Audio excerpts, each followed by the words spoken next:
દુખિયા જનને દેખી પરખી લેતા પીડ ભાંગી નાખે ઈ ભીડ વણ માગે તું વિઠલા. સારો માણસ ને સજ્જન વ્યક્તિ હોય ને એ કોકની સામે આમાં લાંબો હાથ કરવો પડે તો એનો હાથ બહુ ધ્રુજતો હોય ભાઈ.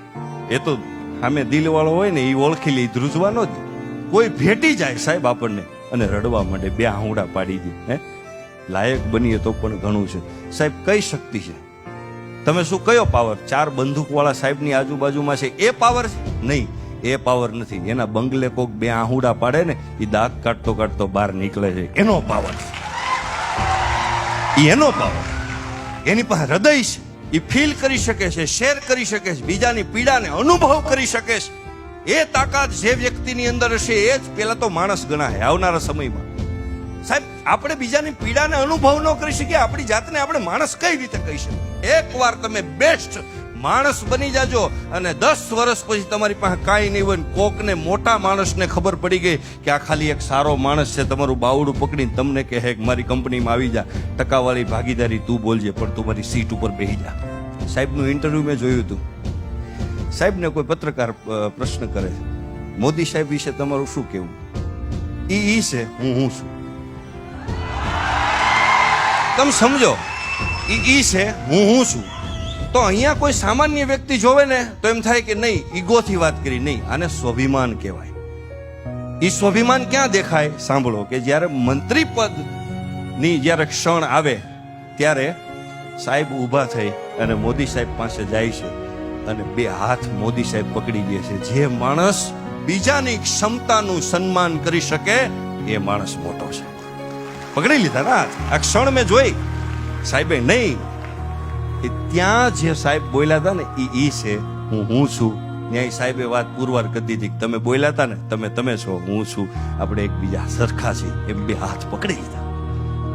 દિલ વાળો માણસ બીજા દિલ વાળાને ઓળખી શકે. મુંબઈની અંદર એક ઝુંપડપટ્ટીની બહેન બંગલાના દાદરા ચડી જાય અને હાથમાં વાટકો, અને વાટકો જોઈને કે બેન ઘરે ખાંડ નથી, થોડી ખાંડ મળશે?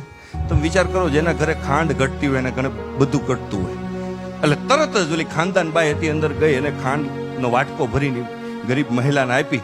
પછી એને ઊંઘ ન આવે. દાતાર માણસ કોને કહેવાય? જેને કેવું ન પડે હો એ ભાઈ તમે આ કામની અંદર કઈક લખાવજો, એવું કેવું ન પડે. દાતારી ફાટી નીકળે. દિલ વાળો માણસ અંદરથી ફાટી જાય, એનાથી રહેવાય નહીં.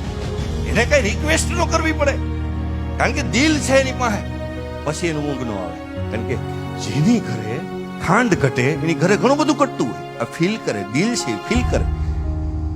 પછી ઊંઘ ન આવે. એને એમ થયું કાલ પાછું કંઈક માગવા આવશે, કાલ પાછું કંઈક માગવા આવશે, કંઈક. પણ પેલી ગરીબ બાઈ માગવાનો હોય. પછી તો સાહેબ રહેવાનું નહીં. મુંબઈની બજારમાં આવી કરોડપતિની મહિલા નીકળી ગરીબ બેનને ગોતવા માટે. ક્યાં ગઈ? ડગલા માંડે છે, ઝુંપડપટ્ટીની અંદર ઘૂસે છે.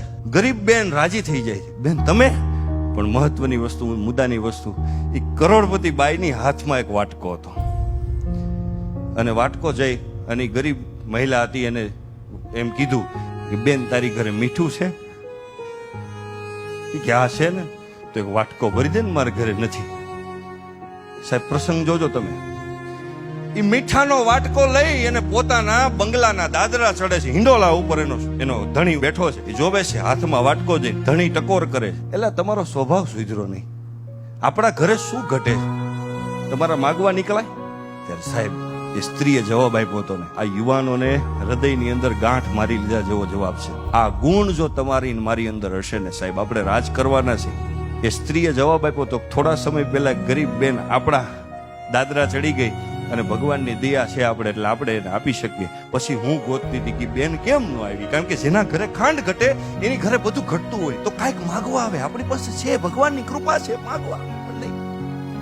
પછી મારાથી રહેવાનું નહીં, હું મીઠું માગવા. પણ એ કે મીઠું માગવા ન જવાય, કંઈક દેવા જવાય. એ કે હું મીઠું એના ઘરે એટલા માટે માગવા ગઈ કે એને ફરી આપણા ઘરે કંઈક માગવા આવવું હોય ને તો એના પગ ભારે ન થાય ને એને સંકોચ ન થવો જોઈએ. ભલા માણસ, એક દાતાર માણસ પોતાની દાતારી દાખવા માટે પોતે ભિખારી બની જાય છે, એને શરમ નથી આવતી, અને દાતારી કહેવાય. એટલે મને કહેવાનું મન થાય કે જીવતા છીએ તો નામનું મહત્વ, મરણ પછી એને નનામી કહેવાય. જિંદગી કોઈની આપેલી ઉધાર છે સાહેબ, એને પાછી ના આપો તો તમારી ખામી કહેવાય. રડતા રડતા એવાતા જિંદગીમાં હસતા જાઓ તો વાત જામી કહેવાય. બાકી તો ઘણા જીવે છે ને ઘણા મરે છે, ઘણા જીવે છે ને ઘણા મરે છે, એ બધી ગુલામી કહેવાય. આવા સમાજ માટે ક્યાંક શહીદ થાવ ને એનું નામ સલામી કહેવાય. ભલામણ કોક આવ્યા અને કોક ગયા, અને વચ્ચે કઈક જે કરતા ગયા એને જગત યાદ કરે છે. પણ આ થાતું શું કામ નથી ખબર? શું કામ નથી થતું ખબર?